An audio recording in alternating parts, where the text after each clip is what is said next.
আমি উজ্জ্বল শর্মা শাস্ত্রী বলছি। আমার গুরুদেব রাম ঠাকুরের চরণে প্রণাম জানিয়ে আজকের ভিডিও শুরু করছি। আজকের ভিডিওর কন্টেন্ট হচ্ছে মানব জীবনে গ্রহরত্ন ও কবজের ভূমিকা। মানব জীবনে সবচেয়ে গুরুত্বপূর্ণ জিনিস হচ্ছে ভাগ্য। কর্মের সঙ্গে ভাগ্য যুক্ত হলেই ফল পাওয়া যায়। এখন কথা হলো, মানুষের জীবনে জ্যোতিষশাস্ত্রের কিন্তু একটা ভূমিকা আছে, কারণ জ্যোতিষশাস্ত্র একটা অথেন্টিক সাবজেক্ট। শুধুমাত্র ওই ন্যাটাল চার্টের থেকেই অনেক কিছু জানা যায়। কিছু কিছু জিনিস থাকে যেগুলো মানুষকে ভুগতেই হয়। কর্মফল, কর্মের ফল কিন্তু মানুষকে পেতেই হয়। প্রারব্ধ কর্ম বলে একটা কথা আছে। এই প্রারব্ধ কর্ম মানব জীবনে তার ফল কিন্তু পেতেই হয়। প্রারব্ধ কর্ম হলো পূর্ব জন্মকৃত কিছু ফল, কি এমন কিছু কিছু কাজ, তার সেই কাজের ফল অনুযায়ী, মানে গত জন্মের ফল অনুযায়ী এই জীবনে তা ভোগ করতে হয়, যা প্রারব্ধ কর্ম ভোগ করতেই হবে। মানব জীবনে এই গ্রহরত্ন কেন প্রয়োজন, কবচ কেন প্রয়োজন? গ্রহরত্নের কিন্তু একটা বড় ভূমিকা আছে। কিছু কিছু গ্রহ আমরা দেখি যে তারা কোথায় বসে আছে, সেই অনুযায়ী তাদের প্রতিকার বিধান করা উচিত। কিছু কিছু গ্রহ এমন এমন জায়গায় বসে থাকে, তার প্রতিকার কিন্তু আমরা পাথর দিতে পারি না। সেখানে অতি অবশ্যই কবজের ব্যবস্থা করতে হবে। অনেকেরই একটা বাজে একটা ধারণা আছে যে কবজ মনে হয় কাজ করে না। কবচ কিন্তু কাজ করে, তবে শাস্ত্রীয় মতে তৈরি করতে হবে, তাহলেই কবচ কাজ করবে। এমন এমন সমস্যা আছে, যেমন মাঙ্গলিক দোষ। মঙ্গল এমন জায়গায় বসে আছে যার জন্য মাঙ্গলিক দোষ হয়। সেই মাঙ্গলিক দোষে যুক্ত যদি কোনো জাতক জাতিকা থাকে, যদি মঙ্গল ষষ্ঠ অষ্টম দ্বাদশ স্থানে অবস্থান করে, তাহলে কিন্তু খুব বিষময় ফল পাওয়া যায়। বিশেষ করে জাতিকাদের যদি এই মাঙ্গলিক থাকে, অনেক সময় আগুনের থেকে ভয় থাকে, হিস্টিরিয়া, গর্ভপাত, প্রসবকালীন সমস্যা এগুলো কিন্তু হয়ে থাকে, অপারেশন যোগ থাকে, রক্তপাত এগুলো কিন্তু অনেক সময় জাতিকার মঙ্গলের ওই অশুভ অবস্থানের জন্য হয়ে থাকে। এই ক্ষেত্রে কিন্তু সবচেয়ে ভালো কাজ করবে কবচ। দ্বাদশ ভাব, দ্বাদশ ভাব থেকে আমরা শয্যা সুখ দেখি, দ্বাদশ ভাব থেকে আমরা বিচ্ছেদ দেখি, মোক্ষ দেখি। এক্ষেত্রে যদি অশুভ মঙ্গল অবস্থান করে, বিবাহিত জীবনের পক্ষে কিন্তু বিরাট ক্ষতিকারক হয়ে থাকে। তবে এই যোগের খণ্ডন যোগও আছে।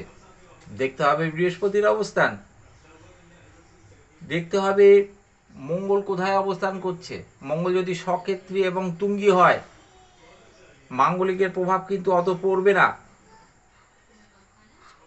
কেন্দ্র কোণে বৃহস্পতি বা শুক্রের অবস্থান অনেক সময় মাঙ্গলিক দোষ খণ্ডন করে থাকে। দেখতে হবে মূলত ওই জন্মছক দেখে প্রতিকার বিধান করতে হবে। তাহলে সপ্তমপতির উপর বৃহস্পতির প্রভাব, ব্রহ্মদেশের অশুভত্ব কিন্তু অনেক সময় কমে যায়। শনি সাড়ে সাথী, কবচ ছাড়া কিন্তু সম্ভব নয়।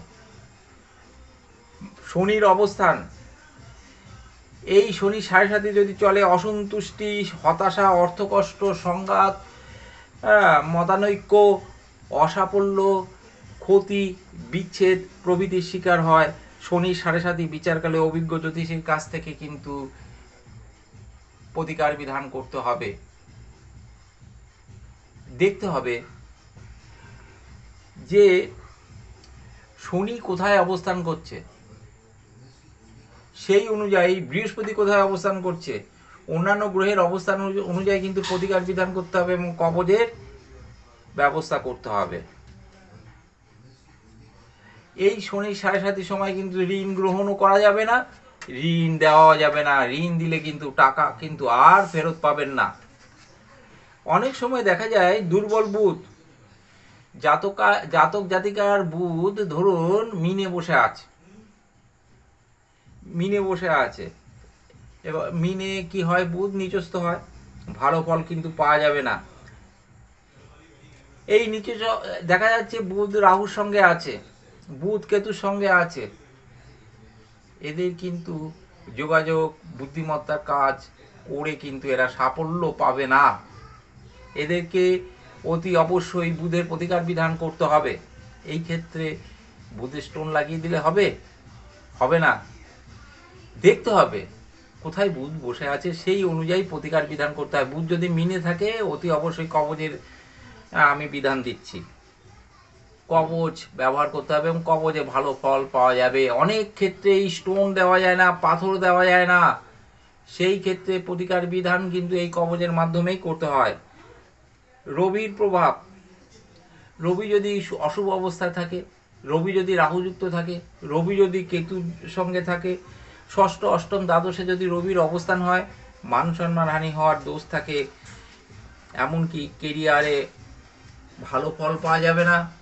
অনেক সময় অশুভ ফল পাওয়া যাবে।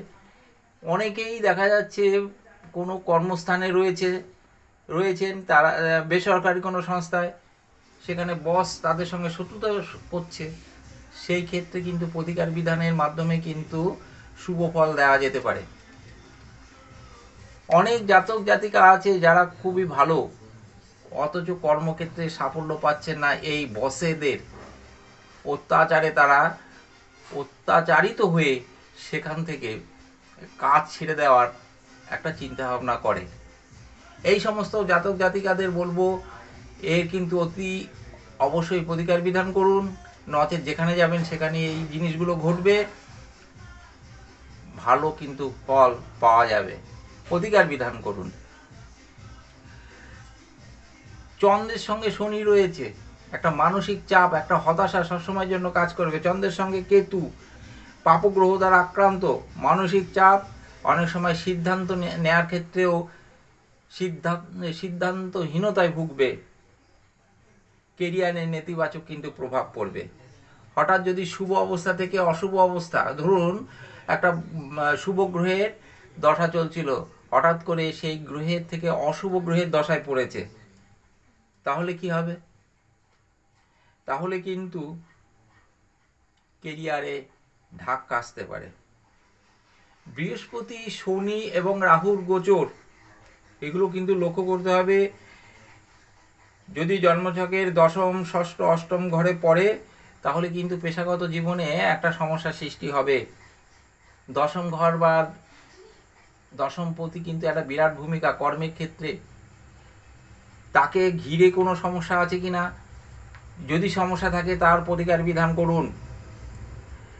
দশম ঘরে যদি রাহু অবস্থান করে, তাহলে কিন্তু কেরিয়ারে হঠাৎ যদি উত্থান হয়, তাও কিন্তু অসুবিধা আছে।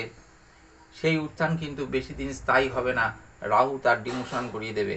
রাহুর কারণে প্রতারণা শিকার হতে হবে, কেলেঙ্কারি, দুর্নাম, এগুলো কিন্তু ঘটতে পারে এই দশমে রাহু থাকলে। আজকে আমার মূলত আলোচনার যে বিষয়বস্তু,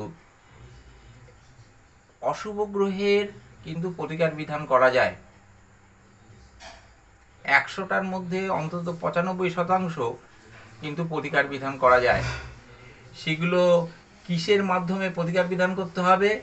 অভিজ্ঞ জ্যোতিষীর মাধ্যমে পরামর্শ করে এবং ন্যাটাল চার্ট বিচার বিশ্লেষণ করে সিদ্ধান্ত নিতে হবে এবং প্রাজ্ঞ জ্যোতিষীর শরণাপন্ন হতে হবে। তারাই কেবলমাত্র বলতে পারে এর শাস্ত্রীয় প্রতিকার বিধান কি। তাহলে অশুভ গ্রহের প্রতিকার বিধানে জ্যোতিষী শরণাপন্ন হন এবং প্রতিকার বিধান করুন, সাফল্য অবধারিত, সাফল্য কিন্তু আসবে। আজকের আলোচনা আমি আর দীর্ঘায়িত করব না। আমার আজকের এই ভিডিও যদি আপনাদের ভালো লাগে, তাহলে লাইক, শেয়ার এবং সাবস্ক্রাইব করুন। আপনাদের ঈশ্বর সবার মঙ্গল করুন। আপনারা ভালো থাকুন, সুস্থ থাকুন, এই কামনা করে আমার গুরুদেবের চরণে প্রণাম জানিয়ে আজকের ভিডিও শেষ করলাম। নমস্কার।